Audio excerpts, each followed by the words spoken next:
Hello, YouTubers, and welcome to Level-Headed News. This is your host, Brenda.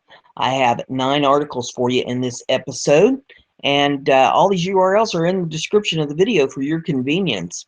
First one here is off of NBC News, and it says, Embattled DNC asks all staffers for resignation letters. Democratic National Committee Chairman Tom Perez has launched a major overhaul of the party's organization, which has been stung by recent crisis. And the DNC has requested resignation letters from all current staffers.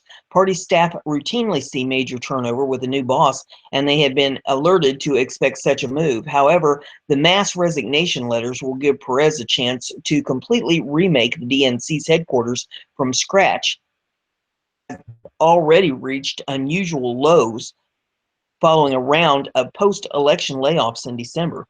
Immediately after Perez's selection as party chairman in late February, an advisor to outgoing DNC interim chair Donna Brazil, Leigh Doughty, asked every employee to submit a letter of resignation dated April the 15th, according to multiple sources familiar with the party's internal workings.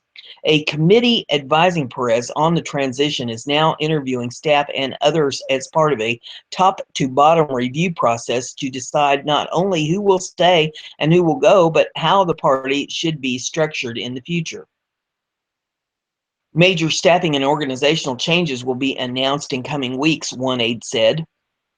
This is long-standing precedent at DNC and has happened during multiple chair transitions, said DNC spokeswoman Achtal Hanojasta. The process was started before the election of the new chair. From the beginning, Tom has been adamant that we structure the DNC for future campaigns. DNC staff will be integral to that effort. Over the last few months, the DNC staff has done incredible work under immense pressure to hold Trump accountable. The party's third leader in the past year, which was one of its most difficult on record. It began with accusations that the DNC favored Hillary Clinton over Bernie Sanders in the Democratic primary, continued with the of hacked emails and the abrupt resignation of former chair Representative Debbie Wasserman Schultz, and concluded with a shocking presidential nominee and a divisive race for the new party chairman. The grueling experience, which followed years in which many Democrats felt the Obama White House ignored the party organization, has left the DNC with a crisis of confidence and competence. Now, Perez, who spent most of his career in government and not politics, needs to rebuild party, take on President Donald Trump, tap into unique moment of progressive activism across the country, and replenish the party's coffers. And anybody, California Governor Jerry Brown told Chuck Todd on NBC's Meet the Press on Sunday, I was the Democratic Party chairman in California. It's a miserable job, so Tom, too bad. Perez has spent his first weeks on the job listening mode, hearing from Democrats in Washington and in small group meetings across the country before making any big moves. What we're trying to do is culture change, he told NBC's News between stops of a listening tour in Michigan on Friday. We're repairing a plane at 20,000 feet. You can't land the plane, shut it down, and close it. Notice. It's a whirlwind job that took Perez from being feted at a donor conference at the Mandarin Oriental in Washington Thursday night, solitaire on his iPhone in row 31 of a Delta flight to Detroit shortly after dawn the next morning. The DNC will embark on a national search to fill key party positions overseen by the 30-odd members of the Transition Advisory Committee. The committee is also reviewing the DNC's contracts with outside vendors and consultants. Complaints from many Democrats, Progressives also criticized the transition committee's initial makeup, leading the DNC to add several more members from the left's ranks.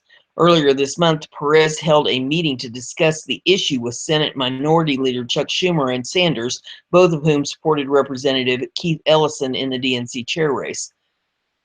Ellison and Sanders told Perez, if he's happy and he's happy, then I'm happy, according to two sources.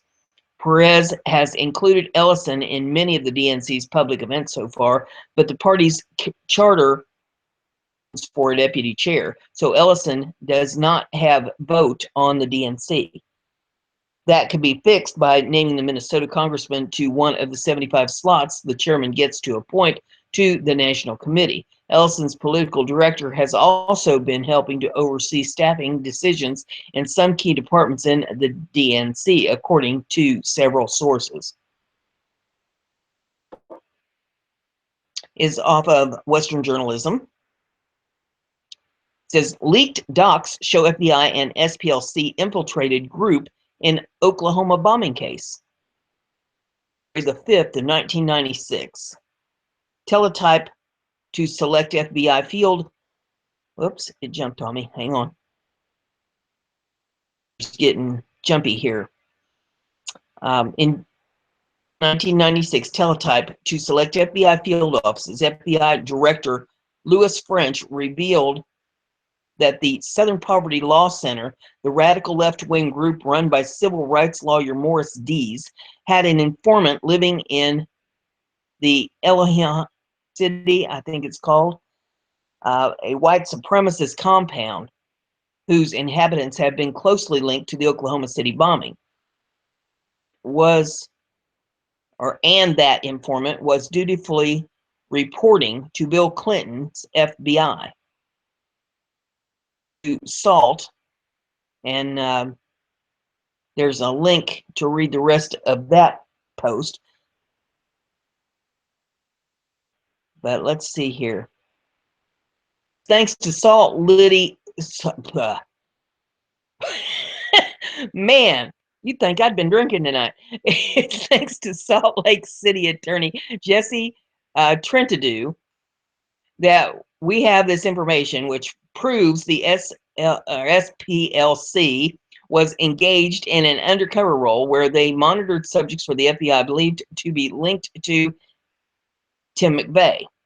Leaked a redacted copy of the free teletype, a Freedom of Information Act request for the full document and any other information held by the Oklahoma City FBI field office pertaining to the SPLC, specifically all documents about any connection between the Southern Poverty Law Center and 8 named individuals from the Oklahoma bomb, it's called OKBOMB, and Bomb Rob, it's BOMBROB investigations, or a white supremacist compound in Elohim City, Oklahoma. When the FBI declared no such free teletype existed, produced his copy of an enraged U.S. District Court Judge Dale Kimball ordered the FBI to produce all responsive documentation. Later admitted in response to Kimball's order that some 340 documents had been discovered. The Bureau has been fighting the judge's ruling that they be turned over since the 2005 filing. A number of obvious questions surround the substance of Free's teletype. Why did the Clinton Department of Justice want the assistance of Morris Dees and the SPLC? How much did the group's informant learn while in Elohim City? What did he relate to the FBI? And was it as much as he told his boss, Morris Dees? During a 2003 press conference, Southeastern, oops, it's got something it's trying to play here. Let's get that stopped. Oh, now stop. There we go. Former U.S. Secretary Well, of Health, Education, thought I had it stopped. President Jimmy Carter. Finally got it to quit. During a 2003 press conference at the Southeastern Oklahoma State University, Dees confirmed someone from his organization was inside the white supremacist compound at Anaheim City on April the 17th of 1995, just 2 days before the Murr Building bombing. If I told you what we were doing there, I would have to kill you. A humorous response to a reporter's question about the SPLC plant. The SPLC is a virtually anti-militia, anti-gun rights, anti-conservative organization, which has worked over the years to advance the causes of the radical left, that the Clinton FBI and Department of Justice allowed the group to participate in the undercover mission, which should have been restricted to legitimate law enforcement agencies, is ludicrous. Morris Dees has steadfastly refused to discuss the work his agency did at Anaheim City, his reasons for wanting to spy in the area, and the information the individual passed on to Dees just days, perhaps hours, prior to the killing of 168 people in the Murr Building.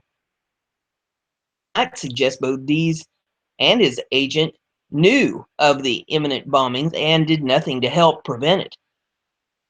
Content that the deadly plot would provide years of ammunition for the SPLC attacks against an American militia movement, which had gained enormous support following the FBI ATF outrages at Ruby Ridge and Waco. Of course, that would require a particularly cold-blooded, murderous attitude be adopted by the radical left, alongside with a despicable willingness to knowingly conflate the views of patriotic, Constitution-loving militia organizations with those of lunatic neo-Nazi fringe groups. The dishonesty on the part of the far left hardly seems possible now, does it? This site to contact your congressional representative, and they give this link that you can click on. It'll take you to that, and then it's got more links if you want to read more on this topic, if you care to do so. The next one here is off of Western Journalism. Gorsuch committee vote delayed by Senate, and there is video in this. President Donald Trump's nominee to fill the vacant Supreme Court seat of the late Anton Scalia has yet another hurdle to clear before he is confirmed, as the Senate Democrats Monday delayed an initial committee vote for 1 week. The Judiciary Committee met at noon on Monday, reaching their decision based on objections from Democrats who expressed discontent with a number of Judge Neil Gorsuch's answers during his confirmation hearing that began March the 20th.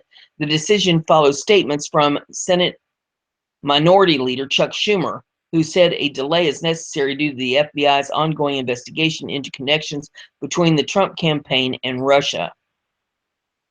The shoe were on the other foot, and the Democratic president was under investigation by FBI. The Republicans would be howling at the moon about filling a Supreme Court seat in such circumstances, Schumer alleged. Schumer is joined by over a dozen Democrats and independents who have voiced opposition to Gorsuch's past rulings. The Associated Press reported that Gorsuch's opponents believe his rulings are pitted against workers and in favor of businesses, as well as some who claim he would not make rulings independent from Trump. Despite his opposition, Gorsuch has made his commitment to impartiality clear. There's no such thing as Republican judge or Democratic judge, Gorsuch said when asked about whether receiving his nomination from a Republican president would influence his decisions. We just have judges in this country. Conservative radio host Rush Limbaugh and Senator Ted Cruz, Republican of Texas, have defended the nominee. Cruz went as far as to say Democrats have slandered Gorsuch. Some Democrats have spoken out in favor of Gorsuch. Senator Michael Bennet, Democrat of Colorado, said that a different set of political beliefs won't keep Gorsuch from fulfilling the obligations of his job. Doubt that, unlike the president, Judge Gorsuch has profound respect for an independent judiciary and the vital role it plays as a check on the executive and legislative branches, Bennett said. I may not always agree with his rulings, but I believe that Judge Gorsuch is unquestionably committed to the rule of law. Despite the setback, confirmation is still the most likely outcome for Gorsuch, as he has solid Republican backing. Votes from the Senate, where Republicans still hold a slim 52-48 majority. Senate Minority Leader Mitch McConnell, Republican of Kentucky, seems willing to use the nuclear option if necessary, so that a simple majority will be enough to confirm. Senate Judiciary Committee Chairman Chuck Grassley, Republican of Iowa, said that delays and opposition aside, he expects the committee to vote on April the 3rd, with the full Senate vote to follow on April 10th. Before the hearing started, we all knew how qualified the judge is. His resume speaks for itself, Grassley said, but last week we got to see up close how thoughtful, articulate, and humble he is. He is clearly deeply committed to being fair and impartial judge, and he isn't willing to compromise that independence to win votes in the Senate. The novel is off of Western journalism, and it says Dick Cheney calls Russia election meddling an act of war. Former Vice President Dick Cheney said Monday that Russian attempts to influence the U.S. presidential election could have been an act of war. While speaking at the Economic Times Global Business Summit in 2017 in New Delhi, Cheney discussed the rising threats to globalization movements, specifically mentioning Russia as a threat. The former vice president used Russia's aggressive actions as an example, citing their cyber campaigns on Baltic states, Putin's influence in last year's election. There's another aspect of Mr. Putin's conduct is the issue that is now very much in the headlines at home and has to do with cyber warfare, cyber attack on the United States. The fact that he took his capabilities in the cyber area and used it to try to influence our election, Cheney said. There is no question a very serious effort made by Mr. Vladimir Putin and his government, his organization, to interfere in major ways with our basic fundamental democratic process, Cheney added. In some quarters, that would be considered an act of war. I think it's kind of conduct and activity we will see going forward. We know he's attempted it previously in other states in the Baltics. Cheney agreed that President Trump's election was legitimate, but he cautioned Americans not to be naive about Putin's influence. I would not underestimate the weight that we Americans assign to the Russian attempts to interfere with our inner political processes, Cheney said. Democratic lawmakers statements, with some even labeling the election meddling as a political Pearl Harbor. Representative Bonnie Coleman, while speaking at the House Homeland Security Committee, accused Russia of engaging in a form of war with our fundamental democratic principles. Coleman also criticized Trump for his blasé attitude about Moscow's cyber attack. Accusations were made by two California Democrats during the House Intelligence Committee hearing where FBI Director James Comey testified. I actually think that their engagement was an act of war, an act of hybrid warfare, and I think that's why the American people should be concerned about it, said Representative Jackie Speier. Last election, our country was attacked. We were attacked by Russia, said Representative Eric Swalwell. I see this as an opportunity for everyone on this committee, Republicans and Democrats, to not look in the rearview mirror, but to look forward and to do everything we can to make sure our country never again allows a foreign adversary to attack us. The article is off of Western journalism. And I'm waiting for the hamster who's running as fast as he can. There we go. White House on lockdown following discovery of mysterious package. Saturday morning, it says the White House is on lockdown following the discovery of a suspicious package Tuesday morning. CBS News is reporting that the Secret Service is investigating the package, which is located outside of the White House fence on the north side, just off Pennsylvania Avenue. The Secret Service closed off the area to vehicles and pedestrian traffic. The office also issued a series of tweets notifying the public about the situation. And the tweets from the Secret Service investigating suspicious package near White House grounds, road closures in effect. U.S. Secret Services investigating suspicious package security perimeter established, and members of the public and media are being moved to safe distance. Suspicious package investigation continues, suspect in custody. Members of the White House press corps appear to have been locked inside the press room as the Secret Service investigate, the Sun reported. As reported by the Western Journalism, the Secret Service is under an increased level of scrutiny. Earlier this month, 26-year-old Jonathan Tran jumped the White House fence near the Treasury building on the east side and spent 17 minutes roaming the grounds before being apprehended.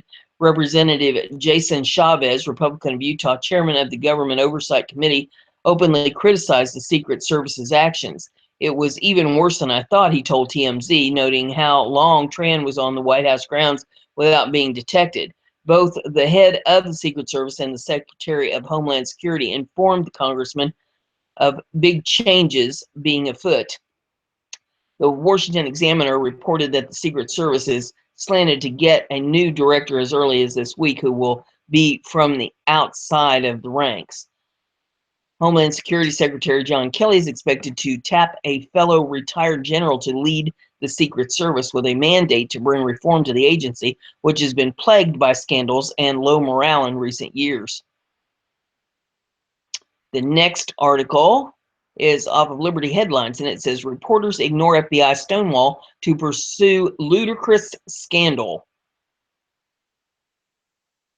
Still hasn't turned over information on surveillance that Congress asked for nearly 2 weeks ago as part of its investigation into possible spying by the Obama administration on the president-elect Trump's transition team. A source in the House Intelligence Committee confirmed to WND that the FBI Director James Comey still has not responded to the request of Chairman Devin Nunes, Republican of California, made on March the 15th. Nunes said last week that the NSA was cooperating, but he was still waiting to hear from the FBI. But a possible stonewall by the FBI on such an explosive issue is not what the major news media wanted to talk about at Monday's daily press briefing at the White House. For weeks, reporters have demanded to know where is the evidence to back up President Trump's claim that the Obama administration spied on him. But now that Nunes has said that he has evidence to confirm the spying, the media are in an uproar, demanding to know how he got such information. Nunes said he got the information from sources in the intelligence community. NBC's Haley Jackson asked White House Press Secretary Sean Spicer, why is this leak okay, but other leaks are not? Because, he replied, while pointing out the obvious, the chairman of the Intelligence Committee is cleared to see classified material. Reporters are not. That didn't stop reporters who seemed to be bursting at the seams with questions once they detected the possible scent of a scandal. New information had come to light over the weekend. Suddenly, reporters weren't just demanding to know how Nunes got the intelligence information, but they were grilling Spicer about where he got it. To recap, Nunes had announced Wednesday, as the WND reported, he had learned from the intelligence sources that on numerous occasions, the intelligence community incidentally collected information about U.S. citizens involved in the Trump transaction. And details about those people were widely disseminated in intelligence communities reporting, even though they had little or no apparent foreign intelligence value. Over the weekend, it was reported that on Tuesday, the day before Nunes made his announcement, he had come to the White House to meet a source and review dozens of intelligence reports on the Trump transition team acquired via government spying. Reporters seemed to smell blood. Why did Nunes have to come to the White House to see the information? The media antenna were all aflutter with the whiff of scandal. Was the White House leaking the information? Was the White House guilty of what it had accused the Obama administration of doing? Actually, Nunes had already explained earlier in the day in an interview why he'd come to the White House to view the information. The chairman told Bloomberg News, "We don't have networked access to these kinds of reports in Congress." And the White House was simply the most convenient, secure location that had a computer connected to the system that housed the reports. Nunes also said his source was Nunes also said his source was an intelligence official and not a member of the White House staff. But that didn't stop reporters from trying to insinuate that the White House may have been the source of the information or that the administration and Nunes had somehow been tainted. Are you satisfied that you don't have an appropriate leak in the executive branch? A reporter asked Spicer. He said that was not a concern. It didn't stop. Ask, will the White House pursue a leak investigation into whoever is giving Chairman Nunes this information if it's in the executive branch? The spokesman explained. We're letting his review of this situation proceed, and we can address that after he decides to be clear about that. It still didn't stop. Do you have issues with the idea that someone, perhaps in the executive branch, shared information from the White House grounds without you knowing about it, or are you investigating this? Do you believe there was a leak? Spicer said he only knew what Nunes had said publicly. I'm not going to get into who he met with or why he met with him. I think that's something he had made very clear, and I'll let him answer it, Spicer said. The reporter followed up, but to come to the White House grounds, you have to be cleared. No, not necessarily, replied the press secretary. I don't know what members of Congress need to be cleared. Later, he was asked, who in the White House signed him in?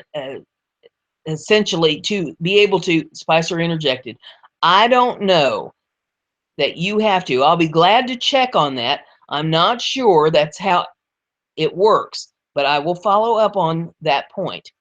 Another reporter put the question in the form of a statement. It appears that there was some degree of cooperation in the process that the White House granted Chairman Nunes, making it not just an investigative action, but a cooperative one.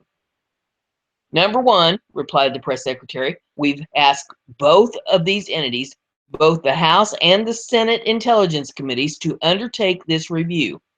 So it is partially at our request that they are looking into this. And number two, based on the public comments that he made to Margaret's organization, Bloomberg, he has said, from my understanding on the record, that he did not meet with White House staff. So again, I think you're trying to make something out, or something that he himself, from what I've read, has not actually been the case.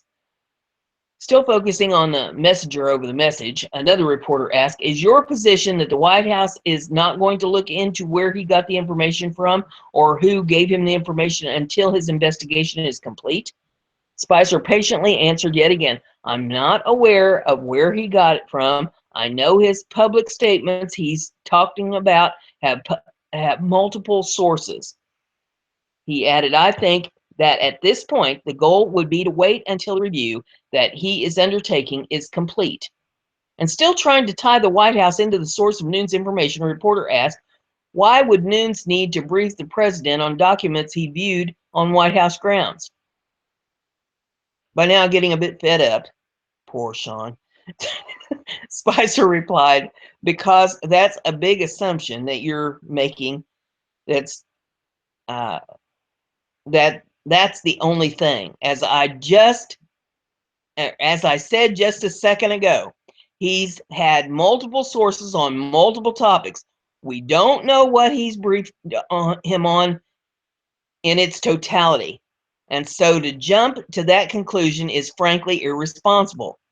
Not giving up without a fight, yet another reporter returned to the original thinly veiled accusation by asking, can you say factually, absolutely flatly, that it is not possible that Chairman Nunes came to brief the president on something that he obtained from the White House or the administration? I can't say 100% that I know anything about what he briefed him on, replied Spicer. So it's possible, the reporter pressed on. As far as you know right now, it's possible? Anything is possible, he concluded with a dollop of sarcasm clearly intended to convey that it was unlikely as reporters giving up on the subject. Bless his heart. Oh my goodness. I swear to God, Sean Spicer's my hero because I don't know how he gets through all that without killing somebody. My God. Ah, what a job to have. Next one we have here is off of Liberty Headlines, and it says, Pruitt, new executive order will target anti-fossil fuel policies. Order from the Trump White House to be unveiled Tuesday will start to unwind controversial regulations from the Obama administration, which targeted the use of coal and natural gas in state electricity markets. We can be both pro-jobs and pro-environment, and the executive order is going to address the past administration's efforts to kill jobs across the country through the Clean Power Plan, Scott Pruitt, administrator of the U.S. Environmental Protection Agency, EPA, said in a March 26th interview on ABC's This Week. The order should be unveiled tomorrow, Pruitt said. And this was released on Monday, so it was unveiled on Tuesday.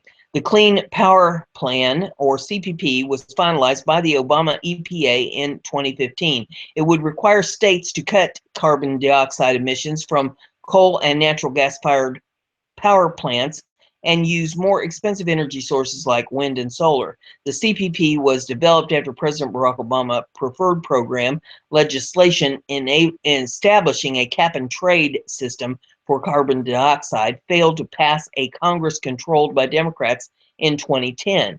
But the CPP was stayed by the U.S. Supreme Court last year, pending legal challenges from states, trade unions, business groups, and other stakeholders. CPP say the Obama EPA unlawfully sidestepped Congress after the defeat of cap and trade legislation. Pruitt, who was the Attorney General of Oklahoma before becoming EPA administrator, was a leading member of the coalition of litigants who brought the CPP to a halt in federal court. The executive order will deal with energy independence, Pruitt said in yesterday's interview, and the CPP will be one of Obama-era regulations targeted. It is clear that the past administration had a very anti-fossil fuel strategy, Pruitt said. This Clean Power Plan is something that the Supreme Court has said it is likely unlawful. He said, our actions starting on Tuesday, shortly after the executive order, will make sure that whatever steps we take in the future, they will be pro-growth, pro-environment, but within the framework of the Clean Air Act, and it will be legal. Across the energy sector, we have so much opportunity, Pruitt said. The last administration had an idea of keeping it in the ground. We need to be more independent and less reliant on foreign energy sources. The next article here is off of Western Journalism. It says Ivanka Trump to represent U.S. at Global Women's Economic Summit. And there is video in this. Ivanka Trump will represent the United States at an upcoming World Summit aimed at empowering women. While in Berlin for the event, she is also expected to tour German manufacturing companies to examine new workforce training methods for possible replication in the United States. Looking forward to promoting the role of women in the economy and the future of our workforce globally. Hashtag W20, she tweeted on Sunday. Trump was invited to the summit during German Chancellor Angela Merkel's White House visit. The W20 summit, a women-focused effort within the group of 20, will be held in Berlin in late April. The summit will focus on labor market participation, access to finance for women entrepreneurs, and closing the digital gender divide. Merkel is among its participants. Trump will be one of the 5 American participants. As of Monday, the names of the other American attendees were not available. During Merkel's visit to Washington, Ivanka Trump coordinated a meeting between American and German business leaders to discuss the ways in which apprenticeships could be used to address issues within the American workforce development. President Donald Trump said the German model was attractive to him because Germany's youth unemployment rate is much lower than many of the other countries, especially the EU countries. We must embrace new and effective job training approaches, including online courses, high school curriculums, and private sector investment that prepare people for trade, manufacturing, technology, and other really well-paying jobs and careers. These kinds of options can be a positive alternative to a 4-year degree, he'd said then.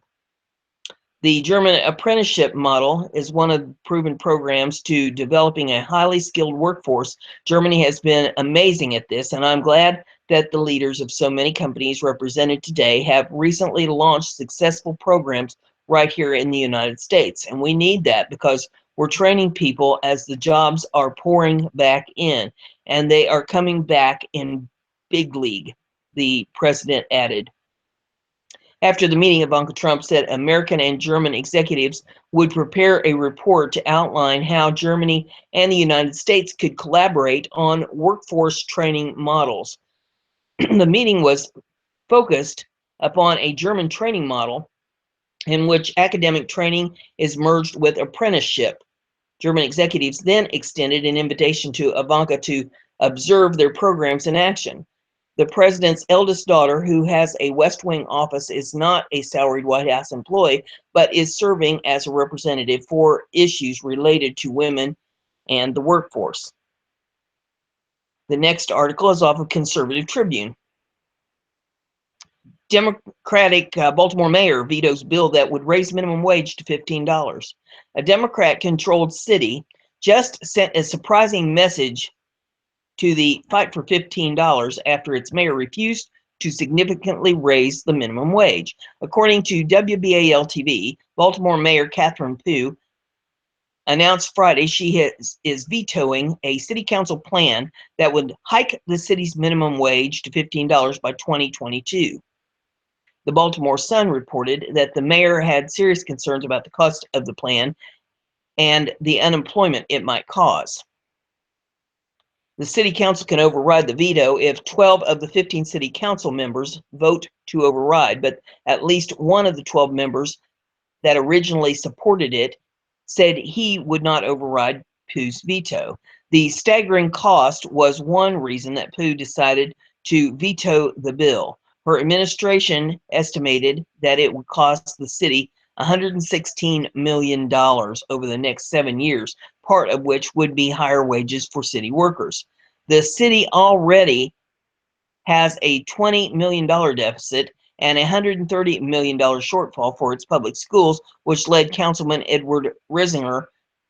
He would not vote to override the mayor's veto. The mayor has some very persuasive arguments, the South Baltimore Council member said.